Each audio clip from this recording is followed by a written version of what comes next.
Someone asks Neville Goddard in a lecture in the late 1960s, "What about signs? What if I keep seeing a certain number, or a certain symbol keeps appearing everywhere I look? Does that mean my manifestation is coming?" And Neville pauses. He does not smile. He does not congratulate. Instead, he says something unexpected. Signs follow. They do not lead. 3 words. Signs follow. They do not lead. And yet today, if you open social media or walk into the contemporary manifestation world, you will find entire practices built on the opposite premise. You will find people waiting for 11:11 before they dare believe. You will find minds trained not on the wish fulfilled, but on the external confirmation that they are callowed to believe in the wish fulfilled. Angel numbers have become not the evidence of a state embodied, but the permission slip to enter that state. And in that reversal, something essential has been lost. What did Neville actually teach about signs and synchronicities? Why was he so cautious about them? And what does it mean to live in the end so completely that you no longer need the numbers to tell you that you are there? That is what this episode is about. Welcome to Neville Goddard Universe, a place where we explore Neville's teachings not as isolated doctrine, but as part of a living stream of truth that runs through the great mystical and esoteric traditions of the world. I'm your host, and in each episode, we take a core concept from Neville and trace its reflection in other systems: Hermetic law, Kabbalah, Vedanta, tarot, astrology, quantum theory, psychology, and more. Not because these traditions are the same, but because they have all touched the same underlying truth. Neville is our anchor. The other systems are the lens through which we see his teaching more clearly. Today, we are looking at one of the most misunderstood aspects of manifestation work in the modern era: angel numbers, synchronicities, and the hunger for external confirmation. What Neville actually taught about signs is radically different from what most people believe. And when we bring in the esoteric context, particularly the occult principle of as above, so below, the Hermetic understanding of cause and effect, and the structure of consciousness itself, we begin to see why chasing signs can actually block the very thing you are trying to manifest. This episode is for anyone who has ever waited for 11:11 to appear before they believed. For anyone who has treated synchronicity as evidence rather than echo, and for anyone ready to understand what it really means to live in the end, not as a technique, but as a state of being so complete that the outer world becomes irrelevant to your inner conviction. If this kind of exploration speaks to you, if you are here because you sense there is something deeper beneath the surface of popular manifestation culture, then I invite you to like this video and subscribe to the channel. It is your presence, your engagement, your willingness to go deeper that keeps this work alive, and I am grateful for every mind that walks this path with us. Now let us begin. Let us start with what Neville actually said. In lecture after lecture, particularly in his later years, the 1960s and 1970s, Neville returned to a single instruction: live in the end. Not visualize the end, not hope for the end, not look for signs that the end is coming. Live in it. Assume the feeling of the wish fulfilled so completely that your inner state becomes identical to the state you would occupy if the thing were already done. This is not metaphor. This is not positive thinking. This is ontological instruction.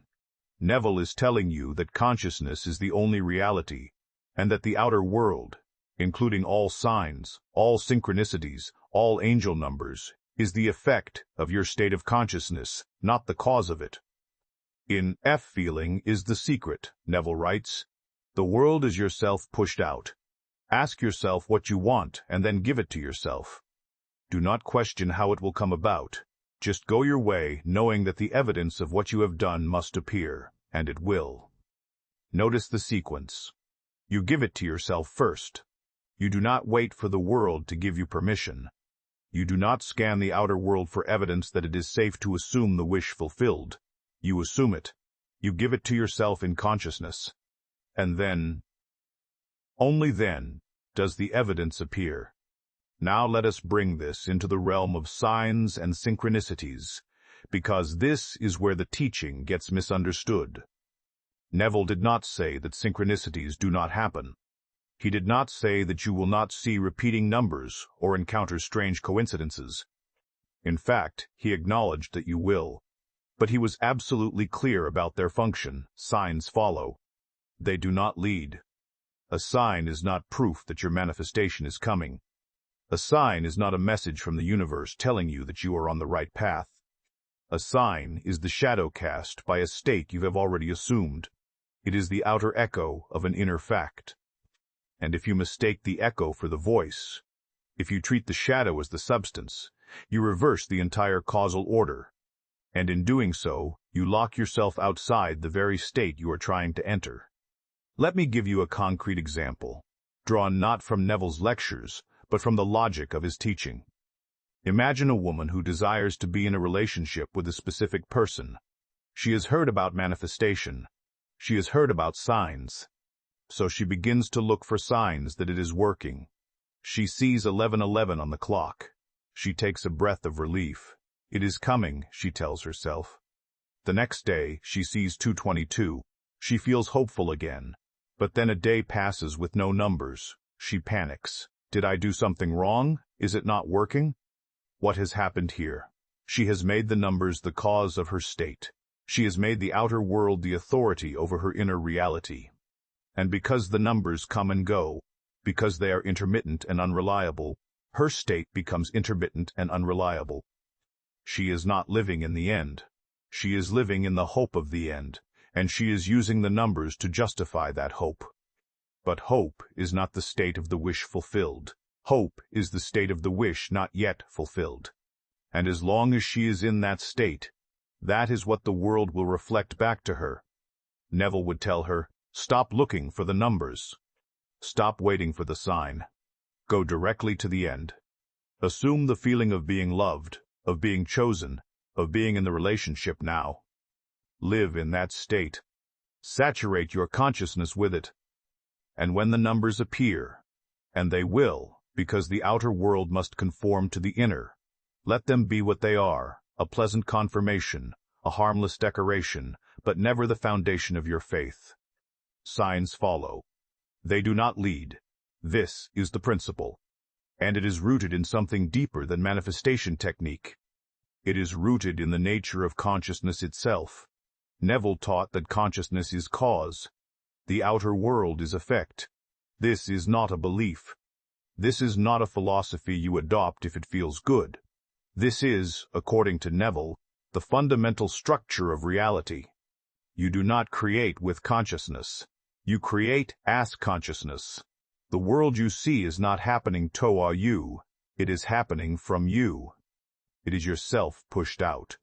And if that is true, and Neville insists it is, then looking to the outer world for confirmation of your inner state is like looking at a mirror to see if your face has changed while refusing to change your expression. The mirror will only ever show you what you are already being. So when people today treat angel numbers as evidence, as messages, as proof that they are on the right track, they are doing something Neville explicitly warned against. They are placing authority outside of themselves. They are making the outer world the arbiter of their inner reality. And in doing so, they are reinforcing the very belief that Neville spent his entire life trying to uproot, the belief that something outside of you has power over you. It does not. It never did. And every time you wait for a sign before you dare to assume the wish fulfilled, you are telling yourself that the world is cause and you are effect. You are reversing the entire teaching. Now, I want to be clear. Neville did not say that signs are bad. He did not say you should ignore them or suppress them or pretend they do not exist. What he said is that you must understand their place in the order of creation. They are the fruitae. They are not the seed. You do not plant an apple and then wait for the tree to tell you whether the apple was real. You plant the seed in consciousness, the assumption, the feeling of the wish fulfilled, and the tree grows from that. The signs are the blossoms. They are beautiful.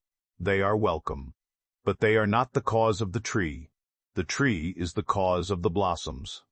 This is what Neville meant when he said, in a 1969 lecture, "Do not look for signs to tell you that you are on the right path. You are the path. You are the way. Assume the end and walk in it, and the signs will take care of themselves." So the first thing we need to establish, before we go any deeper, is this.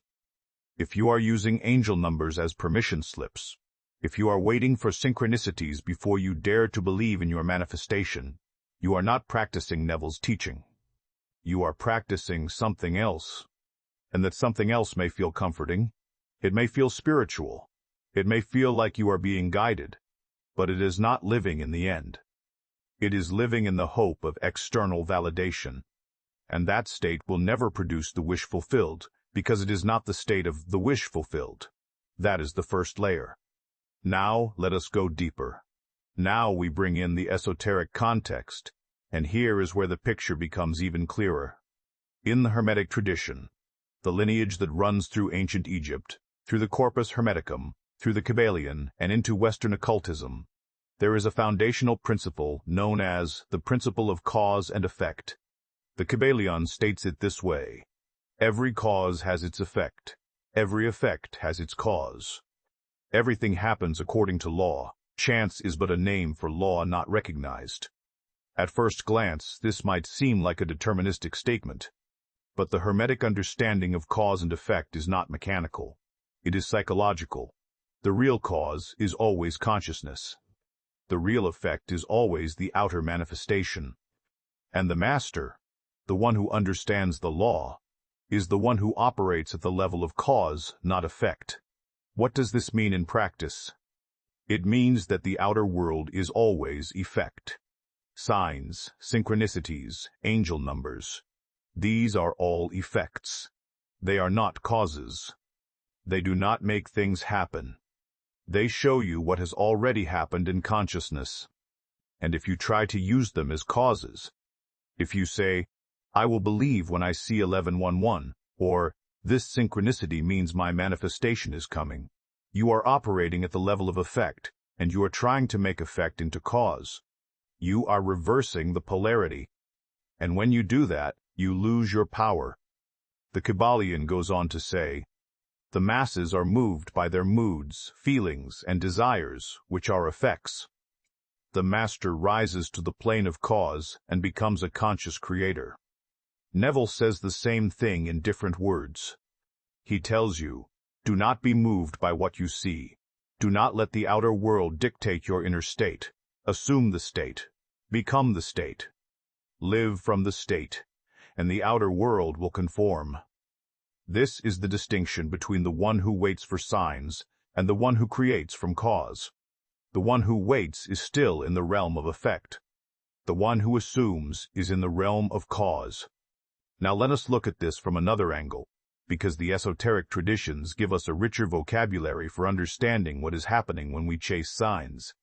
In Kabbalah, there is a concept called klippot, shells or husks.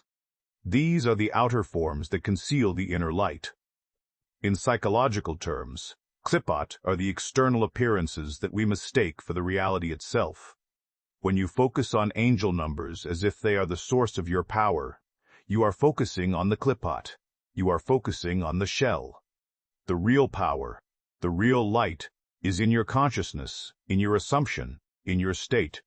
But the shell is seductive. It is visible. It is tangible. It feels like evidence. And so the mind clings to it and forgets the light within. Neville would call this idolatry.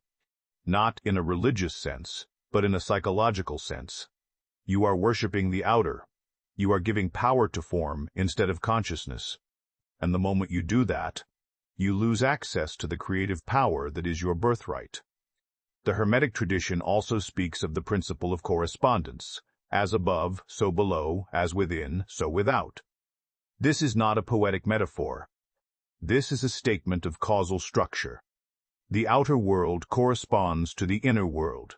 The below is the reflection of the above. The without is the mirror of the within. And if that is true, then the question is not, what do the angel numbers mean? The question is, what state of consciousness am I in that is producing these reflections? Because here is the truth that most people do not want to hear. If you are obsessively seeing angel numbers, if you are constantly scanning the environment for signs, it may not be because you are manifesting successfully. It may be because you are in a state of seeking. And seeking is a state. It is a specific frequency of consciousness. It is the state of not yet having. And as long as you are in that state, the world will continue to reflect it back to you, including the signs, which will keep appearing just enough to keep you seeking, but never enough to satisfy you. This is the trap. The numbers become a feedback loop. You see them, you feel hopeful, you interpret them as evidence, and that interpretation reinforces the state of needing evidence. And the state of needing evidence is not the state of the wish fulfilled. It is the state of the wish not fulfilled. And so the cycle continues. Neville knew this. He understood that the mind loves to externalize. The mind loves to look outside for confirmation, because it is terrified of resting in its own authority. And so, Neville spent his life telling people, stop looking outside. Stop waiting for the world to tell you that you are allowed to believe. Believe first, assume first, live in the end first, and the world will have no choice but to conform. Now, let us be fair. Angel numbers and synchronicities are not inherently harmful. In fact, they can be beautiful reminders. They can be gentle nudges. They can be moments of delight. But they must be understood correctly. They are not the voice of God. They are not messages from the universe. They are reflections. They are echoes. They are the outer world mirroring back to you, the state you are already in. If you are in the state of the wish fulfilled, if you have truly assumed the end, then when you see 1111, you will smile and think, of course. The world is showing me what I already know. It will be a confirmation, but not the source of your confidence. Your confidence comes from within. The number is just the world catching up. But if you are not in the state of the wish fulfilled, if you are still hoping, still doubting, still waiting, then when you see 1111, you will cling to it. You will need it. You will make it mean something it does not mean, and that need will keep you locked in the state of separation from your desire. This is what Neville meant when he said signs follow. They do not lead. You do not follow the signs to the state. You enter the state, and the signs follow you. So here is the correction. The piece that most modern manifestation teaching has lost. Living in the end is not about collecting evidence. It is not about tracking synchronicities. It is not about waiting for the universe to give you a thumbs up. Living in the end is about assuming the wish fulfilled so completely that you no longer care whether the signs appear or not. You are already there. You are already in the state. And from that state, the signs are irrelevant. They are decoration. They are not the substance of your faith. And this, finally, brings us to the deepest layer of the teaching. So how do you actually do this? How do you live in the end so completely that you no longer need external confirmation? Neville gave us a specific practice, and it is the same practice he returned to again and again in his later years. It is called the state akin to sleep, or SATS. But I want to frame it in a way that directly addresses the angel number trap, because this is where the practice becomes surgical. Here's the technique. Tonight, before you fall asleep, you are going to construct a short scene in your imagination. This scene should be something that would happen after. Your wish is fulfilled. Not the wish itself, not the moment of attainment, but something that implies the wish is already done. For example, if your desire is a relationship with a specific person, do not imagine the first kiss. Imagine a quiet moment weeks or months later, lying in bed together, hearing them breathe beside you, feeling their hand in yours, and thinking to yourself, I am so glad we are together. That is the scene. It is simple. It is sensory. It is after the wish. If your desire is financial abundance, do not imagine opening the bank account for the first time. Imagine casually paying for something expensive without a second thought, feeling the ease, the freedom, the naturalness of having more than enough. The scene must imply the end. It must be something that could only happen if the wish were already fulfilled. Now, here is the critical part, and this is where the angel number reversal gets corrected. You do not perform this scene once and then spend the rest of the day looking for signs that it worked. You do not wake up the next morning and check your phone for 11:11. You do not scan the environment for synchronicities as if they are progress reports. You perform the scene, you fall asleep in the feeling of the wish fulfilled, and then you clive from that state. You move through your day as the person who already has the thing. You make decisions from that state. You speak from that state. You feel from that state. And if a sign appears, you acknowledge it the way you would acknowledge a reflection in a mirror, pleasant, expected, but not the source of what you are seeing. Let me walk you through this step by step, because the precision matters. Step 1. Choose your scene. Make it short, sensory, and implicational. It should take no more than 10 to 15 seconds to loop through. Step 2. Tonight, lie down in bed, close your eyes, relax your body completely. Let yourself drift into that drowsy state between waking and sleeping. This is the state Neville called the state akin to sleep, and it is the state in which the subconscious mind is most receptive. Step 3. Begin to see your scene. Do not try to force it. Let it unfold naturally in your imagination. See it from the first person. Feel it. Hear it if there are sounds. Touch it if there are textures. Make it real in your mind. Step 4. As you see the scene, let yourself feel the feeling of the wish fulfilled. Not excitement, not hope, not longing, but satisfaction, relief, naturalness. The feeling of, this is done. Step 5. Loop the scene. Play it again, and again. Not mechanically, but gently, letting it saturate your consciousness. And as you loop it, let yourself drift into sleep. Do not try to stay awake. Let the scene be the last thing in your awareness as you fall asleep. You are impressing the subconscious with the feeling of the wish fulfilled. Step 6. And this is the step that most people skip. When you wake up the next morning, do not immediately reach for your phone to see if the universe has sent you a sign. Do not check the clock for 11:11. Do not scan your day for synchronicities. Instead, remind yourself of the scene. Remind yourself of the feeling. And then go about your day as the person who already has the thing. This is living in the end. It is not a visualization you do once and then forget. It is a state you maintain.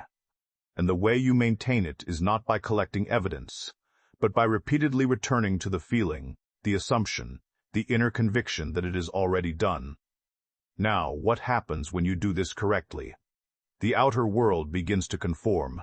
Not because you are chasing it, not because you are manifesting signs, but because consciousness is cause and the world is effect.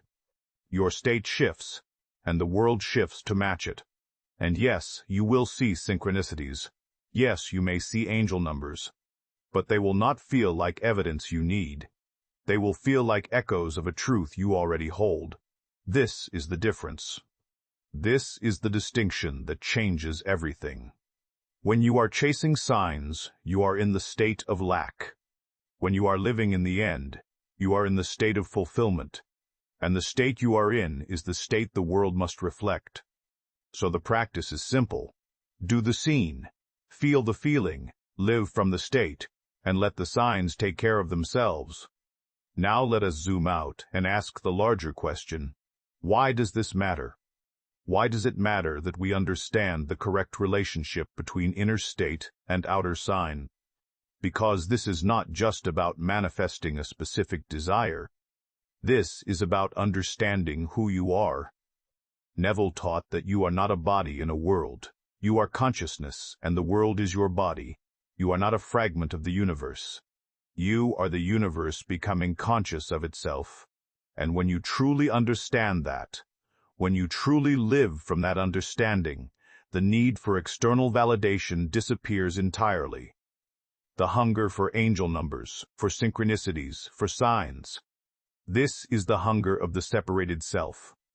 It is the hunger of the ego that believes it is a small, powerless thing in a vast, indifferent cosmos, and that it needs the cosmos to send it messages to reassure it that it is not alone, that it is not forgotten, that it is on the right path.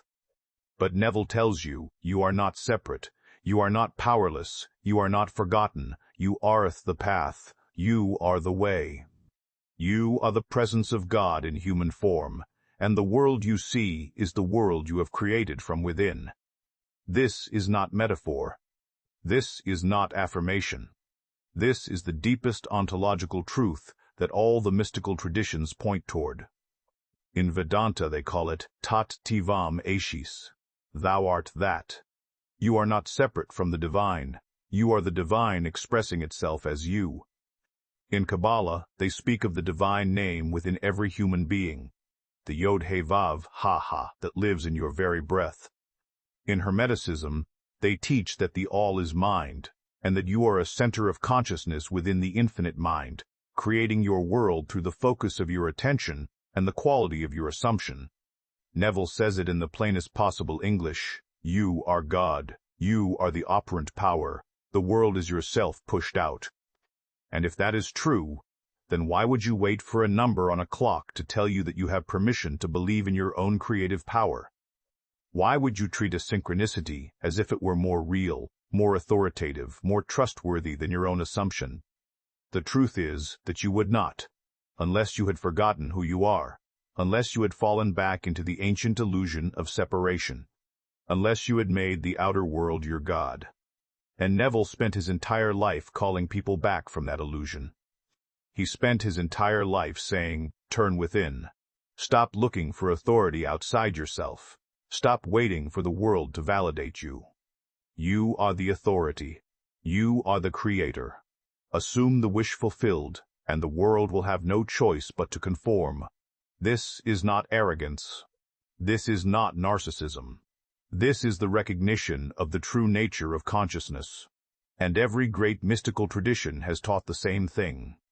The outer world is not separate from you. It is not happening to you. It is happening from you. And when you finally accept that, when you finally stop looking outside for confirmation and start living from the inner conviction that you are the operant power, then the need for signs disappears. Not because the signs stop appearing, but because you no longer need them to appear in order to believe. You believe first. You assume first. You live from the state first. And the signs follow, as they must, because signs follow. They do not lead. So here is the truth about angel numbers and living in the wish fulfilled. The truth that most people have not been told.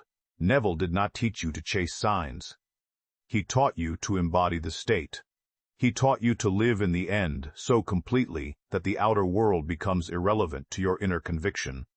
And when you do that, the signs appear, not as evidence you need, but as reflections of a truth you already hold.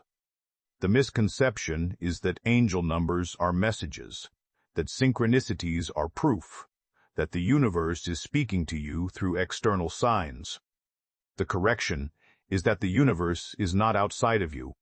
You are the universe. And every sign you see is yourself pushed out, mirroring back to you the state you are already in. If this exploration has resonated with you, if you have found something here that shifts the way you see your own creative power, then I invite you to like this video and subscribe to the channel. Your engagement, your presence, your willingness to go deeper. This is what keeps the work alive. And I am grateful for every mind that walks this path with us. Tonight, before you sleep, do not look for a sign. Do not wait for 11:11 to appear on your screen. Instead, go directly to the end. Construct your scene. Feel the feeling of the wish fulfilled. Let that be the last thing in your consciousness as you drift into sleep. And tomorrow, live from that state. Not because the world has given you permission, but because you have given it to yourself. That is the teaching. That is the truth. That is what Neville actually said. Signs follow. They do not lead. And you are the one they follow. The world is waiting to reflect your assumption. But it will not reflect what you hope for. It will only reflect what you already are. So be what you desire to be. Assume it now, not tomorrow. Not when you see the number. Now. And the rest will take care of itself.